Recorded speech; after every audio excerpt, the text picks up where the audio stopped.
Olá, bem-vindos à nossa aula. O que é a ideologia?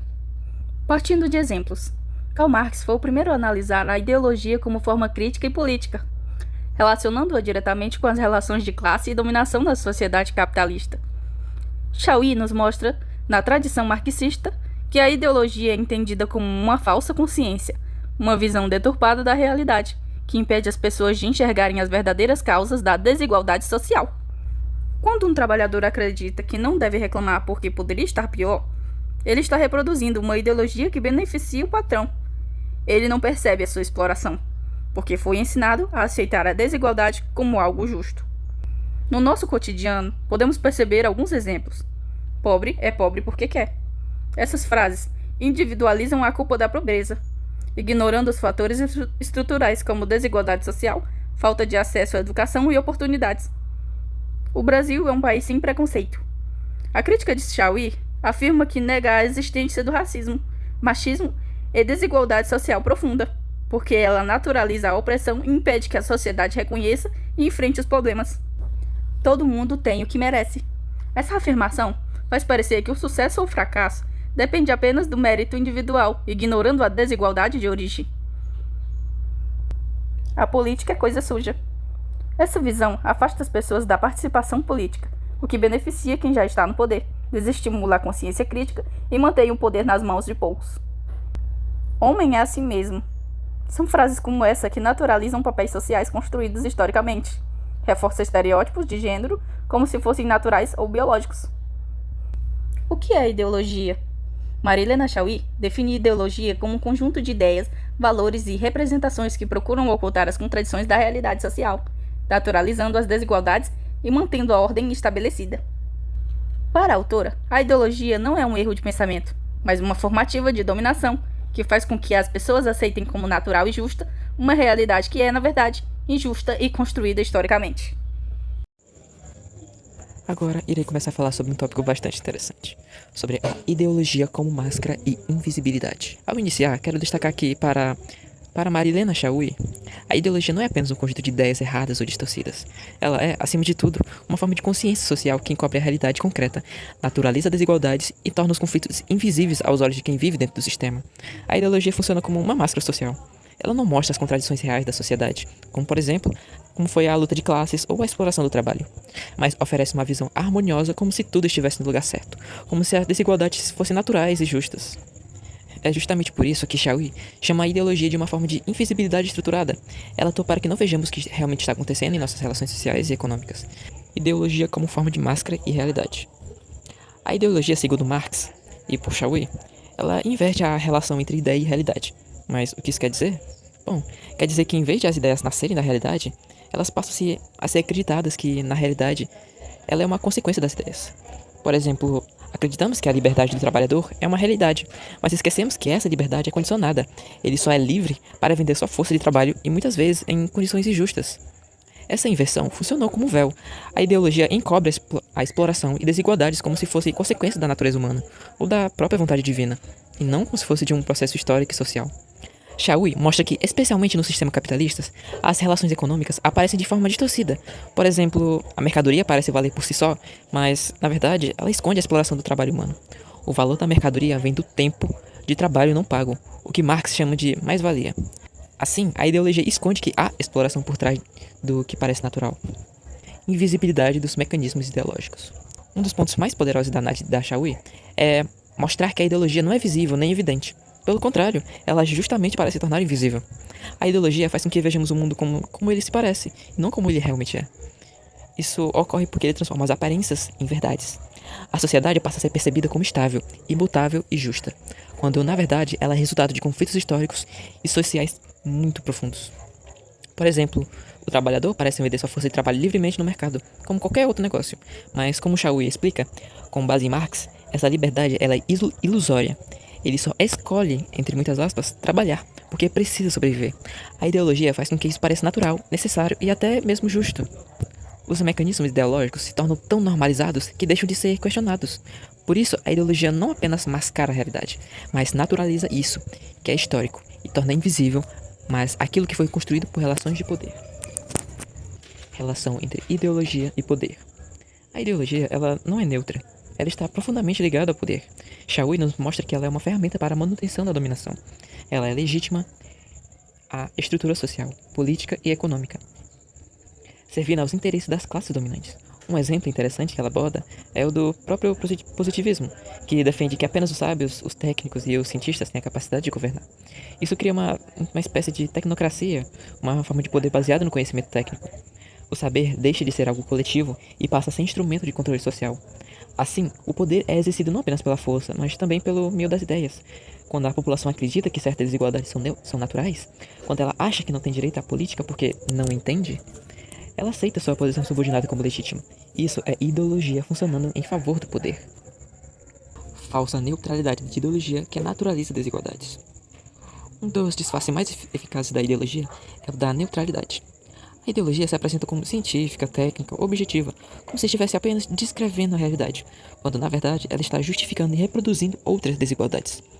Shaui afirma que a ideologia transforma desigualdades em diferenças naturais, como se houvesse pessoas naturalmente superiores às outras, como se a pobreza fosse fruto da preguiça. Shaui afirma que a ideologia transforma desigualdades em diferenças naturais, como se houvesse pessoas que são naturalmente superiores às outras, como se a pobreza fosse fruto da preguiça e não de um sistema econômico desigual. Isso cria um discurso meritocrático, onde cada um tem o que merece, e quem está por baixo deve se culpar por isso. Com isso, a ideologia impede a mudança, porque ela nega que existe algo de errado. Ela afirma que tudo está em ordem, e que o sistema é justo, e que é assim mesmo. E essa é a aparência da neutralidade. É nisso que dá a força à dominância ideológica. Eu sou a Daniele e agora vamos entender um pouco acerca do histórico do termo ideologia. Bom, o termo foi criado por Destutt de Tracy em 1801, com a intenção de estabelecer uma ciência da gênese das ideias, ou seja, uma disciplina que estudasse a origem e o desenvolvimento das ideias humanas. De Tracy elaborou uma teoria sobre as faculdades sensíveis, responsáveis pela formação de todas as nossas ideias: querer, relacionado à vontade, julgar, a razão, sentir, a percepção e recordar a memória. Ele propõe ainda o ensino das ciências físicas e químicas para formar um bom espírito, ou seja, o espírito capaz de observar, decompor e recompor os fatos. Falando um pouco a respeito da relação entre Napoleão Bonaparte e o termo ideologia, nós temos que o sentido pejorativo dos termos ideologia e ideólogos veio de uma declaração de Napoleão Bonaparte, que num discurso ao Conselho de Estado em 1812, inverteu a imagem que os ideólogos tinham de si mesmos, dizendo que eram pessoas que se perdiam em especulações teóricas, acusando-os de criar conceitos abstratos e desconectados da realidade. Augusto Comte foi quem voltou a empregar o termo ideologia em um sentido próximo ao do original. O termo possui agora dois significados. Continua sendo aquela atividade filosófico-científica que estuda a formação das ideias a partir da observação das relações entre o corpo humano e o meio ambiente, e passa a significar também o conjunto de ideias de uma época, tanto como opinião geral, quanto no sentido de elaboração teórica dos pensadores dessa época. Explicando um pouco a respeito do positivismo de Augusto Comte, ele elabora uma explicação da transformação do espírito humano, na qual o espírito passa por três fases sucessivas. A primeira é a fase fetichista, ou teológica, na qual os homens explicam a realidade através de ações divinas. A segunda é a fase metafísica, na qual os homens explicam a realidade por meio de princípios gerais e abstratos. E a terceira é a fase positiva ou científica, na qual os homens observam efetivamente a realidade, analisam os fatos, encontram as leis gerais e necessárias dos fenômenos naturais e humanos e elaboram uma ciência da sociedade. Logo, cada fase do espírito humano o leva a criar um conjunto de ideias para explicar a totalidade dos fenômenos naturais e humanos. Essas explicações constituem a ideologia de cada fase. Assim, ideologia é sinônimo de teoria, sendo teoria entendida como a organização sistemática de todos os conhecimentos científicos. A concepção positivista da ideologia traz uma consequência à prática, vista como simples instrumento ou como mera técnica que aplica automaticamente regras, normas e princípios vindos da teoria. Logo, quando as ações humanas forem contrárias às ideias, serão tidas como desordem. Percebemos assim que o positivismo declara que uma sociedade ordenada e progressista deve ser dirigida pelos que possuem um espírito científico. Durkheim também trata do termo ideologia. Ele diz que o ideológico é um resto, uma sobra de ideias antigas, pré-científicas, as considera como preconceitos e pré-noções inteiramente subjetivas e individuais. Todavia, essa abordagem conservadora tende a negligenciar o conflito social e o papel da ideologia na manutenção de estruturas de poder desigual. Além disso, sua definição de ideologia como conhecimento pré-científico e não objetivo é considerada limitada e incapaz de capturar a complexidade do fenômeno. Para finalizar, é importante dizer que o que permite tratar o fato social como coisa e liberar o cientista da ideologia é tomar sempre para objeto da investigação um grupo de fenômenos previamente isolados e definidos por características exteriores que eles sejam comuns, e incluir na mesma investigação todos os que correspondem a essa definição. Bom, gente, eu vou falar um pouquinho sobre a ideologia na perspectiva maximista. As ideias que ele colocou, ele ajuda a manter o poder da burguesia sobre os trabalhadores e que o Estado e as leis fortalecem isso, para que pareça tudo normal no dia a dia. Vou também falar um pouquinho só sobre a parte da hegemonia, né? E para como isso foi tratado para ser a mudança, para ser o primeiro passo para a mudança da sociedade, como é trazido no livro. Ideologia e dominação de classe. Então, a ideologia, ela nasce da divisão de trabalho na sociedade. E segundo Marx, ela não é um monte de ideias jogadas, mas é algo que ajuda, como eu vou falar, o poder de uma classe sobre a outra, manter, né, esse poder. E a exploração do trabalho fica escondida, fica parecendo que é justo, natural e até correto. Esse controle, ele se mantém com o apoio do Estado e das leis. O direito, ela transforma os interesses da elite, da burguesia, em regras que todos têm que seguir. A ideologia, ela parece quando faz parecer que isso é bom para todo mundo, mesmo só quando uma parte pequena da sociedade é ajudada, né? Então, garante a dominação capitalista com as leis, repressão, transforma a dominação em dever dos dominados, esconde as causas sociais, atribuindo tudo à responsabilidade individual, né? A ideologia, né, ela funciona invertendo a realidade, apresentando os interesses particulares como universais. Então, os interesses da classe dominante como se fossem de todos. Como foi tratado no livro, até quem é explorada, ela acaba aceitando essas ideias como certas e nem percebe que está sendo prejudicado. Então, eu coloquei um exemplo aqui, que seria os méritos pessoais como explicação para a desigualdade. Então, e essas ideias, né, que são colocadas, postas, elas não surgem do nada. Elas são criadas e espalhadas pelas instituições, né, que eu coloquei ali como escola, família, religião, a mídia, a justiça. E, com o tempo, ela se transforma em senso comum. Parece natural para todo mundo e óbvias, e como se não existisse outra forma de ver o mundo. Então, naturaliza a dominação capitalista. Então, a ideologia, ela acaba sendo não uma mentira direta, né? Mas uma ilusão que mascara a realidade. Ela faz a gente esconder a verdade que causa os problemas. Aí, no exemplo que eu coloquei aqui no slide, foi que quando o trabalhador acredita que vende sua força de trabalho livremente, ele ignora que essa liberdade foi criada pela ausência de qualquer outra opção. Então, a ideologia faz parecer que isso é normal. Então, eu trouxe até uma frase ali, que a ideologia é lógica e coerente porque deixa de fora suas próprias origens de classe.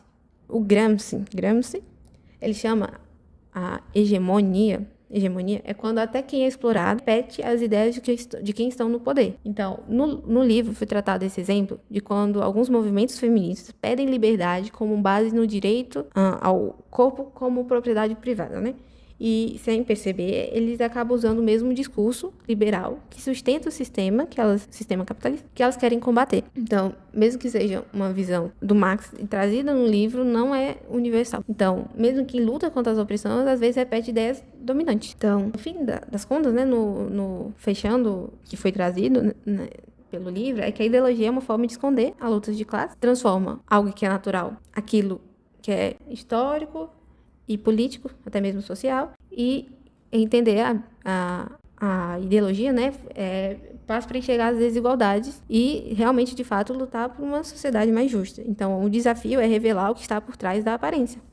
Então, assim, de forma geral, eu entendi que na visão marxista a ideologia é uma ferramenta da burguesia, né? Tá aparente tudo, acabou virando um senso comum, que acaba mascarando as desigualdades sociais, que a gente às vezes até mesmo não percebe as lutas que tem. E a Marilena, no livro, mostra que a ideologia é uma lógica interna, que tem lacunas. E até mesmo, né, como ela colocou, silêncios, justamente para manter essa ordem. Quando a gente entende, a gente começa a questionar o que parece normal. Oi, eu sou a Mirelle Shirley e vou dar continuidade na ideologia da contemporaneidade. Os meios de comunicação, redes sociais e política.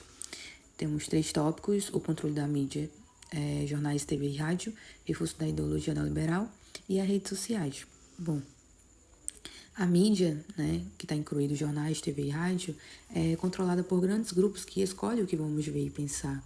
Isso impede os debates públicos reais e transforma tudo em mensagens de consumo. Já o neoliberalismo, né, faz com que, inclusive, escola, Estado e cultura funcionem como empresas. E o que importa é lucro e eficiência, não a formação cidadã, que é a parte mais importante, né? Nas redes sociais, ao buscar as curtidas, existe a parte da comparação, no qual isso vai reforçar os comportamentos narcisistas, aqueles sentimentos de culpa ou baixa autoestima, além de propagar fake news e pós-verdade. Já nessa segunda parte, vou dar continuidade à crítica da Chauí ao liberalismo e ao neoliberalismo. Para Chauí, o neoliberalismo é uma nova forma de totalitarismo invisível. Ele destrói instituições como Estado e educação e substitui por organizações homogêneas e empresas. Reduz indivíduos a empreendedores de si, trocando solidariedade por competição. Cria, pós-verdade, fake news e ódio, porque quem não consegue vencer. Eu vou dar uma continuidade e explicar de uma forma de entendimento. Bom, ela vai definir o neoliberalismo como uma nova forma de totalitarismo, né, invisível, pois a sociedade inteira passa a funcionar como uma enorme empresa, né? Ela transforma as instituições públicas, assim como eu acabei de falar, como a escola, hospitais, em meras organizações privadas, no qual vai apagar a sua função social e democrática. Cada pessoa, ela vai virar um empresário de si mesmo, no qual tudo vai depender do mérito individual, no qual, ao trazer a competição, a culpa por fracasso e ressentimento vai gerar angústia, medo e o discurso de ódio, fake news e pós-verdade, porque quem não vence nessa parte vai ser considerado culpado.